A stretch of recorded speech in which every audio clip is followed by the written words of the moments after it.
So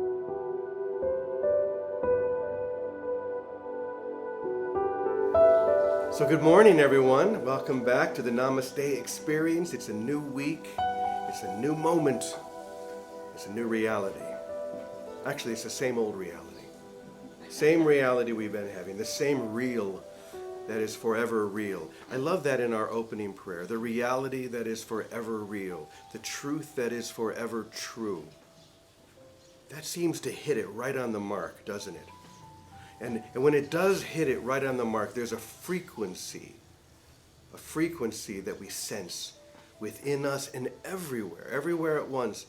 And isn't that frequency what we're really seeking? To have anyone to share information, even if it's excellent information, you can feel the difference, can't you?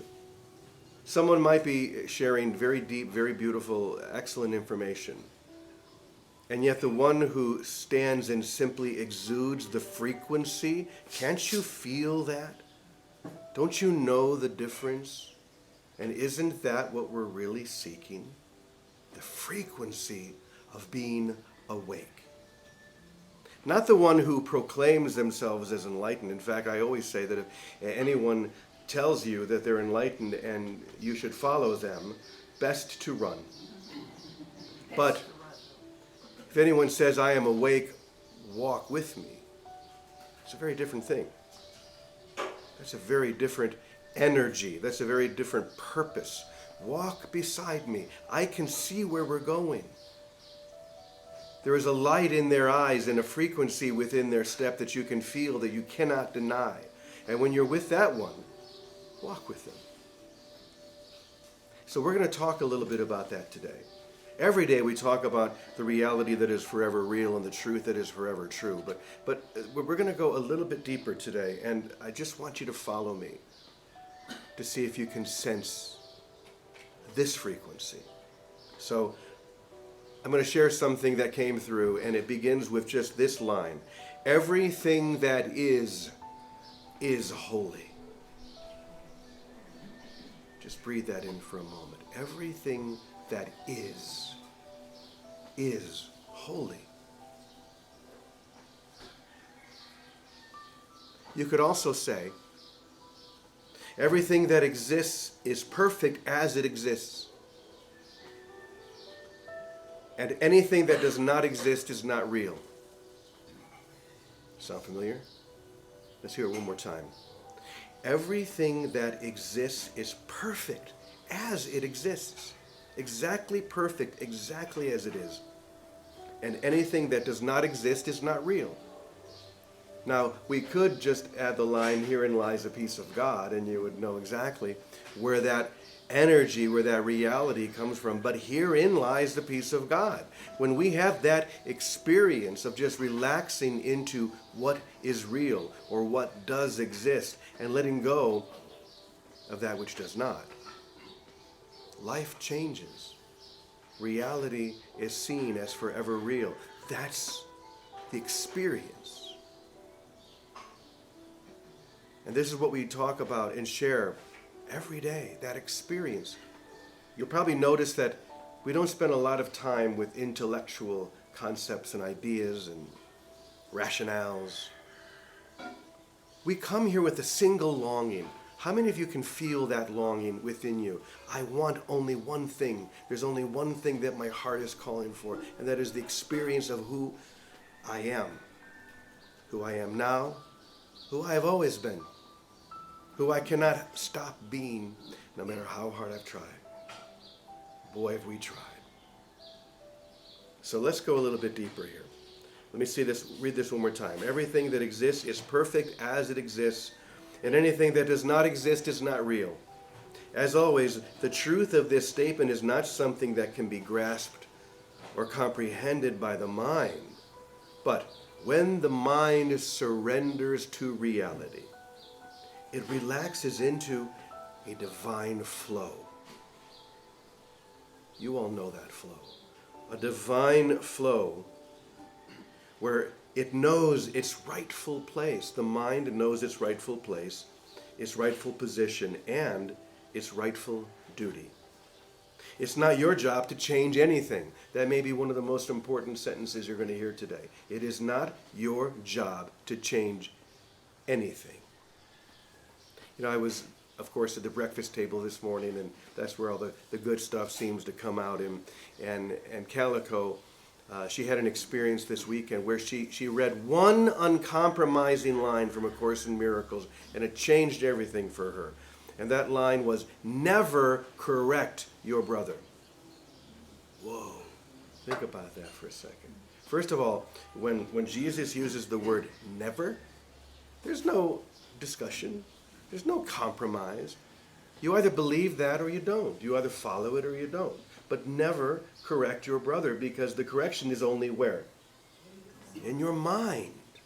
It's the only place it ever has been, the only place it ever could be. And the instant I'm trying to correct someone who I think is outside of me doing something I don't think is right, where have I placed it?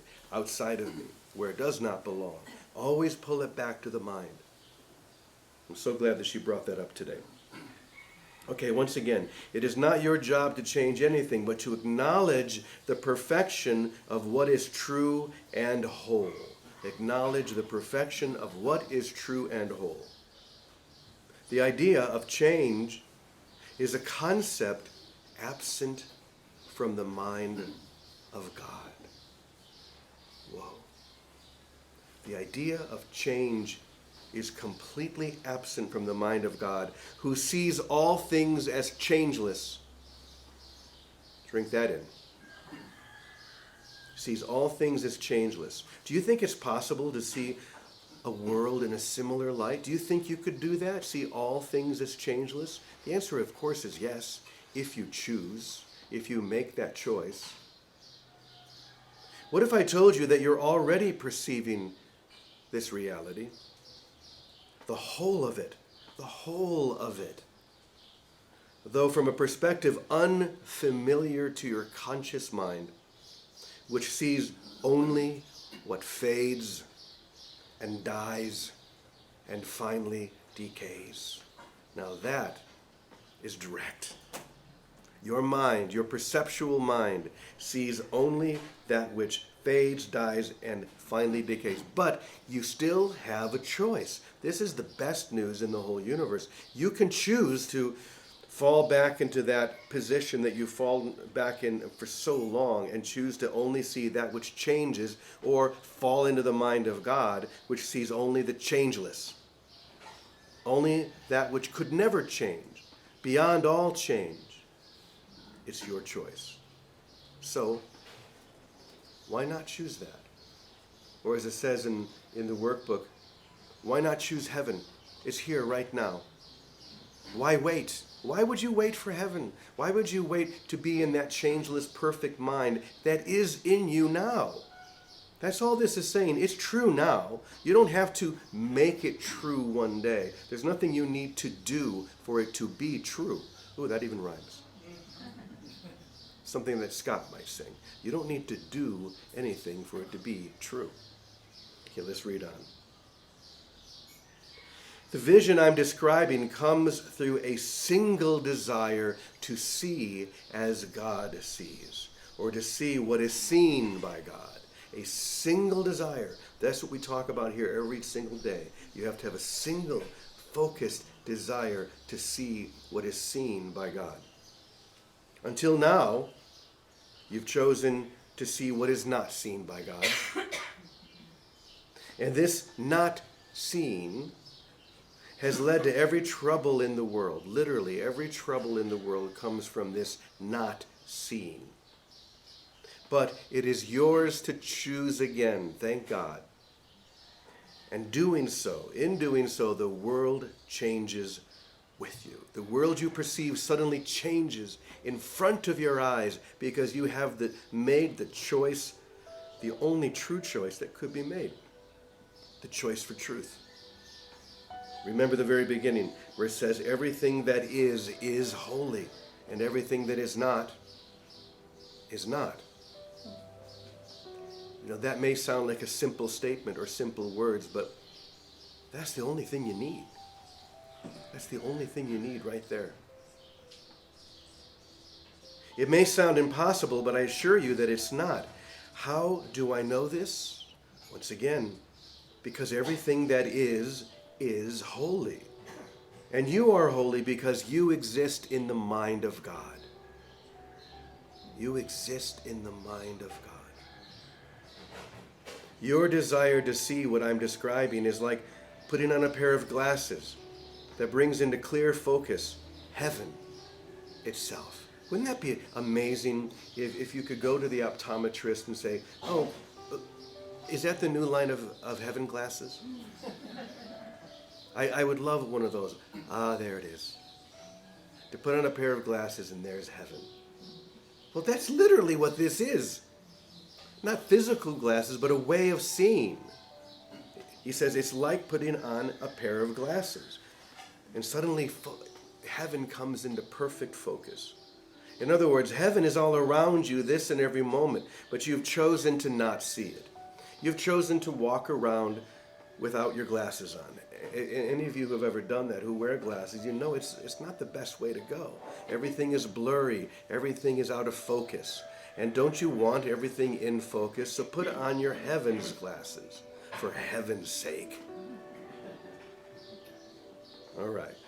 Heaven is all around you this and every moment, but you've chosen to not see it.